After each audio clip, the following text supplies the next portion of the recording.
নিরামিষ দিনে এমন একটি নিরামিষ রেসিপি থাকলে একই রেসিপি দিয়ে এক থালা ভাত নিমেষেই শেষ করে ফেলবেন। খেতে হবে দুর্দান্ত। নমস্কার বন্ধুরা, অমৃতাদি কুকিং চ্যানেলে সবাইকে স্বাগত জানিয়ে আবারও হাজির হয়েছি।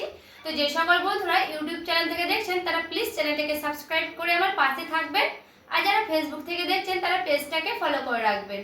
আর স্কিপ না করে পুরো রেসিপিটি দেখা অনুরোধ রইল, লাইক দিয়ে ভিডিওটি দেখবেন। তো চলুন রেসিপিটি দেখে নেওয়া যাক। এখানে দেখুন বন্ধুরা, নিয়ে নিয়েছি ডাল। তো এখানে আমি নিয়েছি মটরের ডাল, এটা খেসারির মটরের ডাল। তো বন্ধুরা, এটা কিন্তু ছোলার ডাল দিয়েও করতে পারেন। তো এই ডালটা আমি প্রায় 2-3 ঘন্টার মতো ভিজে রেখেছি। তো এইভাবে কিন্তু 2-3 ঘন্টা ভিজে রাখতে হবে।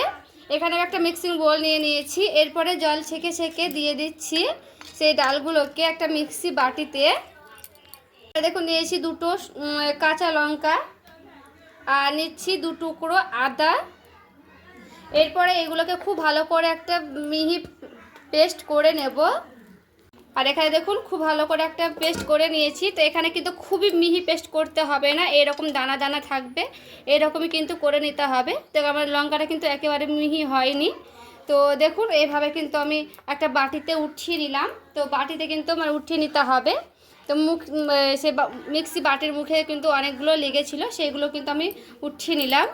সবগুলো কিন্তু আমি একটা বাটিতে ঢেলে নিলাম। এরপরে দিয়ে দিচ্ছি অল্প পরিমাণে লবণ, মাপ মতো দিয়ে দিচ্ছি হলুদের গুঁড়া, দিচ্ছি কালো জিরে, আমি দিয়ে দিচ্ছি বেসন 2 চামচের মতো দেব।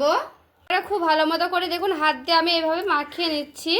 তো এখানে আমি আজকে সম্পূর্ণ নিরামিষ তৈরি করব এই রেসিপিটি, তার জন্য কিন্তু এখানে আমি পেঁয়াজ দিচ্ছি না। আপনারা কিন্তু এখানে যারা আমিষ করবেন তারা কিন্তু এখানে পেঁয়াজ দিয়ে এইভাবে খুব ভালো মতো করে মাখিয়ে নিতে পারবেন। তো আজকের এই রেসিপি সম্পূর্ণ আমার নিরামিষই হবে। তো দেখুন খুব সুন্দর করে কিন্তু আমার এখানে মাখানো হয়ে গেল। এখানে দেখুন আমি কড়াই বসে নিয়েছি, কড়াই দিয়ে দিচ্ছি সরিষার তেল। আর এখানে দেখুন তেলটা আবার খুব ভালো করে গরম করে নিয়েছি। এরপরে আমি বড়াগুলো করে নিচ্ছি। তো এখানে আমি যেমন পরিমাণে করছি, মানে খুব বড় করব না, খুব ছোট করব না, এইভাবেই করছি।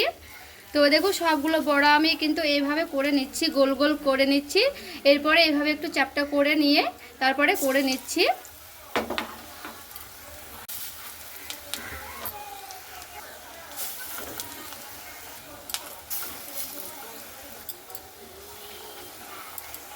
তো এখানেও সবগুলো কিন্তু আমার হয়ে গেল। তো এখানে একটা বাকি আছে, তো একটা শেষে ওটাও দিয়ে দিলাম, একটু অসুবিধা হবে না, এইভাবে কিন্তু দিয়ে দিলে হয়ে যাবে। তো দেখুন এইভাবে কিন্তু আমি করে নিচ্ছি। তো এখানে আমি একসঙ্গে সবগুলোই কিন্তু দিয়ে দিয়েছি।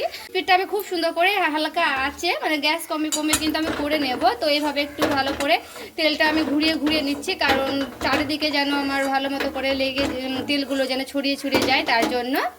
দেখুন দেখে বুঝতে পারছেন নিচ পিঠটা কিন্তু হয়ে এসেছে অনেক ভালোই মতো। দেখুন এই যে উল্টেও নিচ্ছে এই পিঠটা, এইভাবে হালকা হালকা করে দেখুন উল্টে উল্টে নিচ্ছি। এখানে কিন্তু আমার কোনো অসুবিধা হচ্ছে না, খুব ভালো মতো করে কিন্তু উঠানো হবে। আর যারা কিন্তু এইভাবে একসঙ্গে না দিবেন তারা কিন্তু অল্প অল্প করে, মানে 4-5টা করেই কিন্তু করে করে নিতে পারবেন। তো আমি এখানে একসঙ্গে দিয়ে নিয়েছি, তার কারণ মানে একসঙ্গে কিন্তু খুব ভালো মতো করে হয়ে যাবে, তার জন্য। তো খুব ভালো মতো করে আমি এইভাবে উল্টে নিচ্ছি সবগুলোই বড়াগুলো।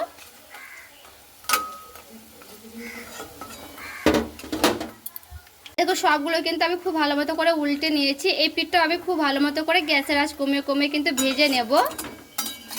বড়াটা ভাজতে ভাজতে এদিকে আমি 2টো আলুর খোসা ছাড়িয়ে নিয়েছি। তো এই আলুর খোসাগুলো ছাড়িয়ে নিয়ে ধুয়ে নিয়ে চলে এসেছি। এরপরে এখানে আমি আলু দুটোকে কেটে নিচ্ছি। তো দেখুন এইভাবে আমি কেটে নিচ্ছি আলুগুলো, এই যে এইভাবে কেটে নিলে কিন্তু হয়ে যাবে। তো এখানে আমি 2টোই আলু দেব, কারণ এতে আলু দিয়ে কিন্তু খেতে ভালো লাগে এই বড়া ঝোলগুলো। তো দেখুন এখানে আমি 2টোই আলু কেটে নিচ্ছি খুব ভালো করে। এখানে দেখো 2টো আলু কিন্তু আমার খুব ভালো করে কাটানো হয়ে গেছে, আর এইভাবে কিন্তু আলুগুলো কেটে নিতে হবে। এখানে দেখুন আমার খুব ভালো করে কিন্তু দেখুন ভাজানো হয়ে গেছে বড়াগুলো। এরপর আমি উঠিয়ে নিচ্ছি।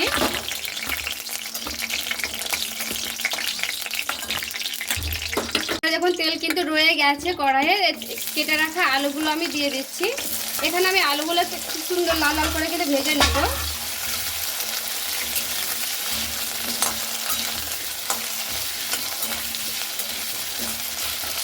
আর এখানে দেখুন আলুটা আবার খুব ভালো করে কিন্তু ভেজে নিয়েছি। তো যে কোনো রেসিপিতে আলুটা যদি ভালো করে লাল লাল করে ভেজে নেওয়া যায় তাহলে কিন্তু হতে হতে খুব একটা সময় লাগে না, তাড়াতাড়ি কিন্তু ভালো মতো করে আলু সেদ্ধ হয়ে যায়। আর দেখুন কতটা সুন্দর কিন্তু লাল লাল হয়ে ভেজে গেছে।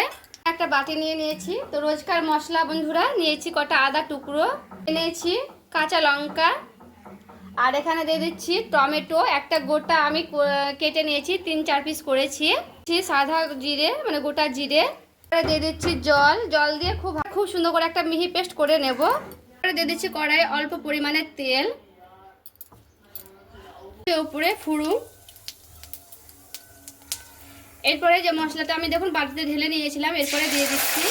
দেখুন মশলাটা দিয়ে কিন্তু 1 মিনিটের মতো একটু ভেজে নিয়েছিলাম মশলাটার সঙ্গে এইভাবে। তো এখানে আমি দিয়ে দিচ্ছি পরিমাণ মতো লবণ, যেমন পরিমাণ লাগবে লবণটা কিন্তু এখানে দিয়ে দিতে হবে। এরপরে দিয়ে দিচ্ছি পরিমাণ মতো হলুদের গুঁড়া।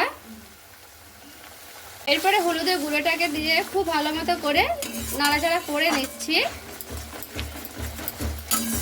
এখানে মশলাটা একটু ভালো করে কষে নেব। আর এখানে দেখুন মশলাটা আমার খুব ভালো করে কষানো হয়ে গেছে, দেখে বুঝতে পারছেন মশলা গা থেকে তেল ছেড়ে গেছে। এখানে আমি খুব ভালো করে কষে নিয়েছি। এরপরে দিয়ে দিচ্ছি ভেজে রাখা আলুগুলো।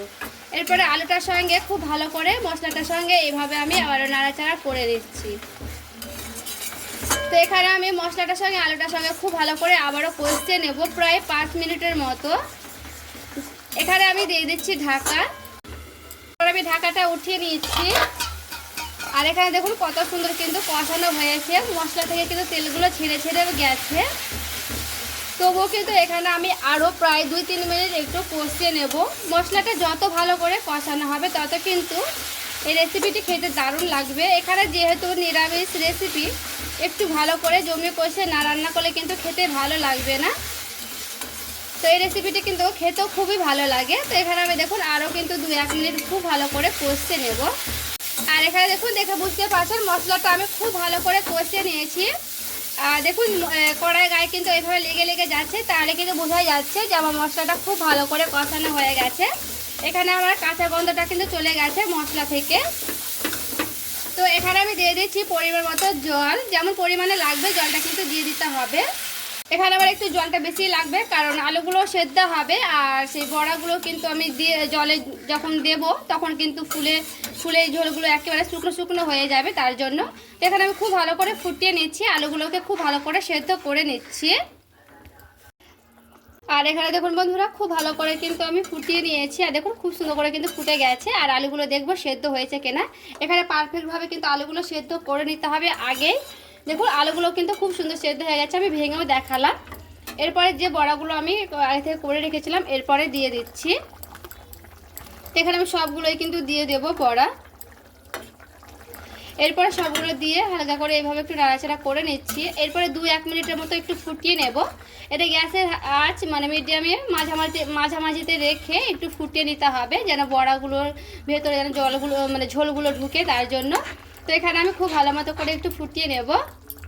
এখানে দেখুন আমি বড়াগুলো দিয়ে 2-1 মিনিট একটু ফুটিয়ে নিয়েছি, কারণ না ফুটালে কিন্তু জলগুলো ঢুকবে না বড়াগুলোতে। তো ঠান্ডা করে নিয়েছি, তারপরে দেখাচ্ছি বড়াগুলো কত বড় বড় সাইজের হয়েছে।